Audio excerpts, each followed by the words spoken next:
ಭಾರತದ ಸಾಮಾಜಿಕ ಮತ್ತು ಧಾರ್ಮಿಕ ಸುಧಾರಣೆಗಳು 19ನೇ ಮತ್ತು 20ನೇ ಶತಮಾನಗಳಲ್ಲಿ ದೇಶದ ಅಭಿವೃದ್ಧಿಗೆ ಮಹತ್ವವಾದ ಪಾತ್ರವಹಿಸಿವೆ. ಈ ಸುಧಾರಣೆಗಳು ಸಮಾಜದಲ್ಲಿದ್ದ ಅಂಧಶ್ರದ್ಧೆ, ಅಸಮಾನತೆ ಮತ್ತು ಅನ್ಯಾಯಗಳನ್ನು ಕಡಿಮೆ ಮಾಡಲು ಪ್ರಯತ್ನಿಸಿದವು. ಸಾಮಾಜಿಕ ಮತ್ತು ಧಾರ್ಮಿಕ ಸುಧಾರಣೆಗಳ ಅರ್ಥ: ಸಮಾಜದಲ್ಲಿದ್ದ ಕೆಟ್ಟ ಪದ್ಧತಿಗಳನ್ನು, ಅಂದರೆ ಸತಿ ಪದ್ಧತಿ, ಬಾಲ್ಯ ವಿವಾಹ, ಅಸ್ಪೃಶ್ಯತೆ ಗಳನ್ನು ದೂರ ಮಾಡಿ ಸಮಾನತೆ, ಶಿಕ್ಷಣ ಮತ್ತು ಮಾನವೀಯ ಮೌಲ್ಯಗಳನ್ನು ಉತ್ತೇಜಿಸುವ ಚಳುವಳಿಗಳನ್ನು ಸಾಮಾಜಿಕ ಮತ್ತು ಧಾರ್ಮಿಕ ಸುಧಾರಣೆಗಳು ಎಂದು ಕರೆಯುತ್ತಾರೆ.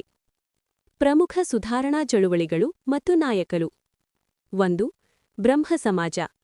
ಸ್ಥಾಪಕ ರಾಜಾ ರಾಮಮೋಹನ್ ರಾಯ್. ಉದ್ದೇಶ: ಏಕೇಶ್ವರ ತತ್ವ, ಮಹಿಳಾ ಹಕ್ಕುಗಳು, ಸತಿ ಪದ್ಧತಿ ರದ್ದು. ಸಾಧನೆ: ಸತಿ ಪದ್ಧತಿ ನಿರ್ಮೂಲನೆಗೆ ಮಹತ್ವದ ಕೊಡುಗೆ. 2. ಆರ್ಯ ಸಮಾಜ. ಸ್ಥಾಪಕ ಸ್ವಾಮಿ ದಯಾನಂದ ಸರಸ್ವತಿ. ಉದ್ದೇಶ: ವೇದಗಳ ಮಹತ್ವ, ಅಂಧಶ್ರದ್ಧೆ ವಿರೋಧ. ನುಡಿ: ವೇದಗಳಿಗೆ ಹಿಂದಿರುಗಿ. 3. ರಾಮಕೃಷ್ಣ ಮಿಷನ್. ಸ್ಥಾಪಕ ಸ್ವಾಮಿ ವಿವೇಕಾನಂದ. ಉದ್ದೇಶ: ಸೇವೆ ಮತ್ತು ಧರ್ಮದ ಸಂಯೋಜನೆ, ಮಾನವ ಸೇವೆ ದೇವಸೇವೆ. 4. ಪ್ರಾರ್ಥನಾ ಸಮಾಜ. ನಾಯಕರು ಎಂ.ಜಿ. ರಾನಡೆ. ಉದ್ದೇಶ: ಸಾಮಾಜಿಕ ಸಮಾನತೆ, ಮಹಿಳಾ ಶಿಕ್ಷಣ. 5. ಅಲಿಗಢ್ ಚಳುವಳಿ. ನಾಯಕ ಸರ್ ಸೈಯದ್ ಅಹ್ಮದ್ ಖಾನ್.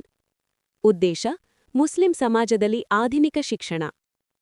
ಪ್ರಮುಖ ಸಾಮಾಜಿಕ ಸುಧಾರಣೆಗಳು: ಸತಿ ಪದ್ಧತಿ ನಿರ್ಮೂಲನೆ, ಬಾಲ್ಯ ವಿವಾಹ ಕಡಿತ, ವಿಧವಾ ಪುನರ್ವಿವಾಹ ಪ್ರೋತ್ಸಾಹ, ಮಹಿಳಾ ಶಿಕ್ಷಣ ಅಭಿವೃದ್ಧಿ, ಅಸ್ಪೃಶ್ಯತೆ ವಿರೋಧ, ಜಾತಿ ವ್ಯವಸ್ಥೆಯ ವಿರೋಧ.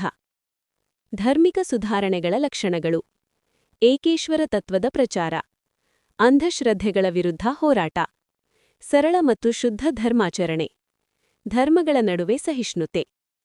ಸುಧಾರಣೆಗಳ ಪರಿಣಾಮ: ಸಮಾಜದಲ್ಲಿ ಸಮಾನತೆ ಹೆಚ್ಚಾಯಿತು, ಶಿಕ್ಷಣದ ಮಹತ್ವ ತಿಳಿಯಿತು, ಮಹಿಳೆಯರ ಸ್ಥಾನಮಾನ ಉತ್ತಮವಾಯಿತು, ರಾಷ್ಟ್ರೀಯ ಚೇತನ ಬೆಳವಣಿಗೆ ಕಂಡಿತು. ಉಪಸಂಹಾರ: ಭಾರತದ ಸಾಮಾಜಿಕ ಮತ್ತು ಧಾರ್ಮಿಕ ಸುಧಾರಣೆಗಳು ದೇಶವನ್ನು ಆಧುನಿಕ ದಾರಿಗೆ ಕೊಂಡೊಯ್ದವು. ಈ ಚಳುವಳಿಗಳು ಸಮಾಜದಲ್ಲಿ ಸಮಾನತೆ, ನ್ಯಾಯ ಮತ್ತು ಮಾನವೀಯತೆಯನ್ನು ಬಲಪಡಿಸಿವೆ.